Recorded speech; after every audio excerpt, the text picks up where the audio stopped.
નમસ્કાર, જય હિન્દ, જય ભારત. સૌને મારા જય શ્રી કૃષ્ણ. હું છું પાયલ સાકરિયા. અત્યારે જે પ્રમાણેના સમાચારો વાંચીએ છીએ ત્યારે ખબર પડે કે આપણા ગુજરાતની અંદર કરોડો રૂપિયાનું ડ્રગ્સ ઉંદરો ખાઈ ગયા. અફીણ હવામાં ઓગળી ગયું. અત્યાર સુધી આપણે સાંભળ્યું કે દારૂ પકડાય છે, ડ્રગ્સ પકડાય છે અને આ મુદ્દામાલ એને જપ્ત કરી લેવામાં આવે છે. પણ આ મુદ્દામાલનું શું થતું હશે? આપણને સૌને સવાલ થતો હતો. આપણને એમ હતું કે કદાચ આ મુદ્દામાલ સાચવીને રખાતો હશે અથવા તેમને નષ્ટ કરી દેવામાં આવતો હશે, પણ નહીં. આ જે ડ્રગ્સ છે એ આપણા ગુજરાતની અંદર જે પકડાય છે એમાંનો ઝાઝા ભાગનો હિસ્સો તો ઉંદરો ખાઈ જાય છે. ડ્રગ્સ લેવા માંડ્યા ઉંદરો આપણા ગુજરાતની અંદર. અફીણ તો હવામાં ઓગળવા માંડ્યું. આપણે ગુજરાતની અંદર તો જોવા જઈએ તો આપણે ઇતિહાસ તો કંઈક અલગ જ છે, પરંતુ અત્યારે આ ભાજપના નેતાઓ કેવા ઇતિહાસ બનાવી રહ્યા છે. એક બાજુ મોંઘવારીની માજા મૂકી છે, એક બાજુ ધંધા રોજગાર ભાંગી ગયા છે, ટેક્સટાઇલ ઉદ્યોગ હોય, હીરા ઉદ્યોગ હોય, આખું ભાંગી ગયું છે બધું. લોકો આ મોંઘવારીની સામે ઝઝૂમી રહ્યા છે. આ અત્યારની હાલત જો સુરતની વાત કરું તો સુરત ક્રાઇમ કેપિટલ બની ગયું છે. આજે કોઈ દીકરી, કોઈ બેન, કોઈ મહિલાને રસ્તા પર નીકળવું હોય તો 10 વખત વિચાર કરે કે એકલા જવું કે પરિવારના કોઈ સભ્યને સાથે લઈને જવું.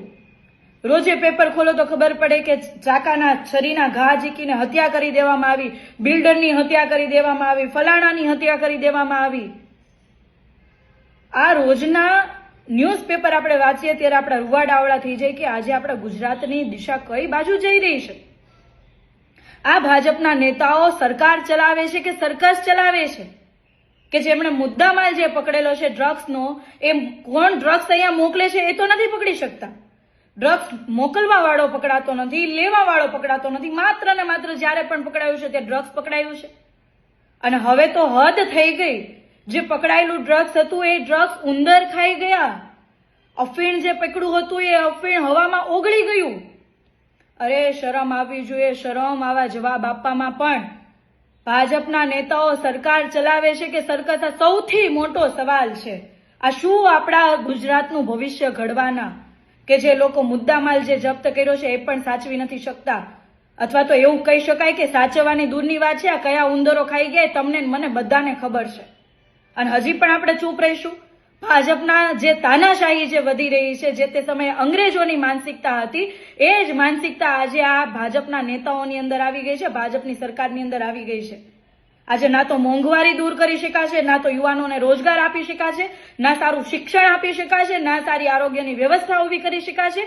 આપ્યું હોય તો ભાજપે શું આપ્યું છે કે જે સુરક્ષાની વાત કરતા હતા તો અસુરક્ષિત જગ્યા આપી છે કે જ્યાં ગમે ત્યારે હત્યા થઈ જાય, ગમે ત્યારે એક્સિડન્ટના બનાવો બની જાય, ગમે ત્યારે કંઈ પણ થઈ શકે. ના તો મહિલાઓ સુરક્ષિત છે, ના ભાઈઓ આપણા સુરક્ષિત છે. કોઈ સુરક્ષિત નથી આપણા ગુજરાતની અંદર. એવું અસુરક્ષિત ગુજરાત આ ભાજપે આપણને આપ્યું છે. અને છતાં પણ હજી પણ આપણે ચૂપ રહીશું? આ બાબતે આમ આદમી પાર્ટી કહેવાય ને કે ખૂબ મજબૂતાઈથી ભાજપની તાનાશાહીની સામે લડી રહી છે. આમ આદમી પાર્ટીનો એક એક કાર્યકર્તા ભાજપના તાનાશાહોની સામે લડી રહ્યા છે. ત્યારે ભાજપ શું કરી રહ્યું છે? ડ્રગ્સ પેડલરોને પકડવાની જગ્યાએ આમ આદમી પાર્ટીના કાર્યકર્તાઓ અવાજ ઉઠાવે છે તો એને પકડો. ખરેખર તો પકડવાનો ડ્રગ્સ વેચનારને, ડ્રગ્સ જે લેવા વાળો છે, જે વેચવા વાળો છે એને પકડવો જોઈએ. એ નથી પકડાતો. પણ પકડાય છે શું? તો કે આમ આદમી પાર્ટીના કાર્યકર્તાઓ જે અવાજ કરે છે, સરકારની સામે અવાજ ઉઠાવે છે, પ્રશ્ન પૂછે છે, તો એને અટકાવવામાં આવે છે, એની ધરપકડ કરવામાં આવે છે, એના ઉપર ખોટી ખોટી ફરિયાદો દાખલ કરવામાં આવે છે. આ માત્ર ને માત્ર તાનાશાહી અને ભાજપના નેતાની અંદર જે ઘમંડ છે એ દેખાઈ રહ્યો છે. અને આ સાફ થઈ રહ્યું છે કે ભાજપના નેતાઓ હવે ડરી ગયા છે. સુરતની અંદર આમ આદમી પાર્ટીના કાર્યકર્તાઓ ખૂબ મજબૂતાઈથી આવનારી ચૂંટણી લડવાના છે, ખૂબ મજબૂતાઈથી ટક્કર પણ આપવાના છે. અને આ વખતે જે સુરતના લોકોએ આમ આદમી પાર્ટીને વિપક્ષમાં બેસાડ્યા છે અને જે ભાજપને 30 વર્ષથી સત્તા પર બેસાડ્યા હતા, આજે આ જ સુરતના લોકો ભાજપના નેતાઓનો ઘમંડ તોડશે. આ જ સુરતના લોકો પરિવર્તનની શરૂઆત સુરતથી કરશે. હું ઘમંડી તમામ ભાજપી નેતાઓને કહેવા માંગુ છું કે તમારી આ જે પોલીસ તંત્રનો ઉપયોગ કરીને તમે અમારા કાર્યકર્તાઓને રોકવા માટેના જે પ્રયાસ કરી રહ્યા છો, એક પણ પ્રયાસ આ વખતે કામ નથી લાગવાનો. તમારામાં તાકાત હોય તો આ બેરોજગારી રોકીને બતાવો, તમારામાં તાકાત હોય તો મોંઘવારી રોકીને બતાવો, તમારામાં જો તાકાત હોય તો આ જે હત્યાઓ, ગુના અને બધું થઈ રહ્યું છે એ રોકીને બતાવો. તમારા અંદર જો તાકાત હોય તો મહિલાઓને સુરક્ષા પૂરી પાડીને બતાવો. બાકી તમે આમ આદમી પાર્ટીના કાર્યકર્તાઓને રોકીને તમે શું સાબિત કરવા માંગો છો? તમારાથી કંઈ થતું નથી.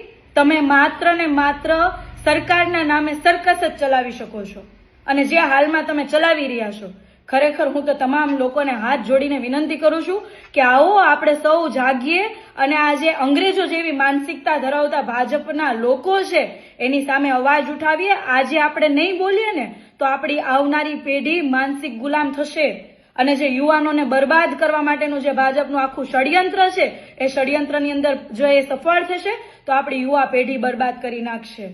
જેથી આપ સૌને વિનંતી છે કે આવનારા સમયની અંદર સ્થાનિક સ્વરાજની ચૂંટણી આવી રહી છે, ત્યારે આપ સૌ શરૂઆત કહેવાય ને કે ભાઈ મૂળથી કરીએ, નાની એવી ચૂંટણીથી કરીએ. ત્યારે આપ સૌને વિનંતી છે કે સ્થાનિક સ્વરાજની ચૂંટણીમાં એક વખત તમે આમને જાકારો આપીને બતાવો, એમને કહો કે લોકશાહીની તાકાત શું છે, જનતાની તાકાત શું છે, એક એક મતની તાકાત શું છે.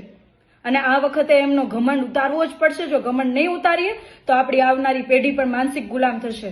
અને ભાજપના નેતાઓને ફરી વખત કહેવા માંગુ છું કે તમે અમારા કાર્યકર્તાઓ ઉપર ફરિયાદ દાખલ કરશો, તમે અમારા કાર્યકર્તાની અટકાયત કરશો, તમે આમ આદમી પાર્ટીના સૈનિક ઉપર જેટલું જુલ્મ કરવું એટલું કરી લો.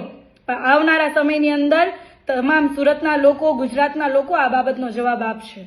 જય હિન્દ, જય ભારત.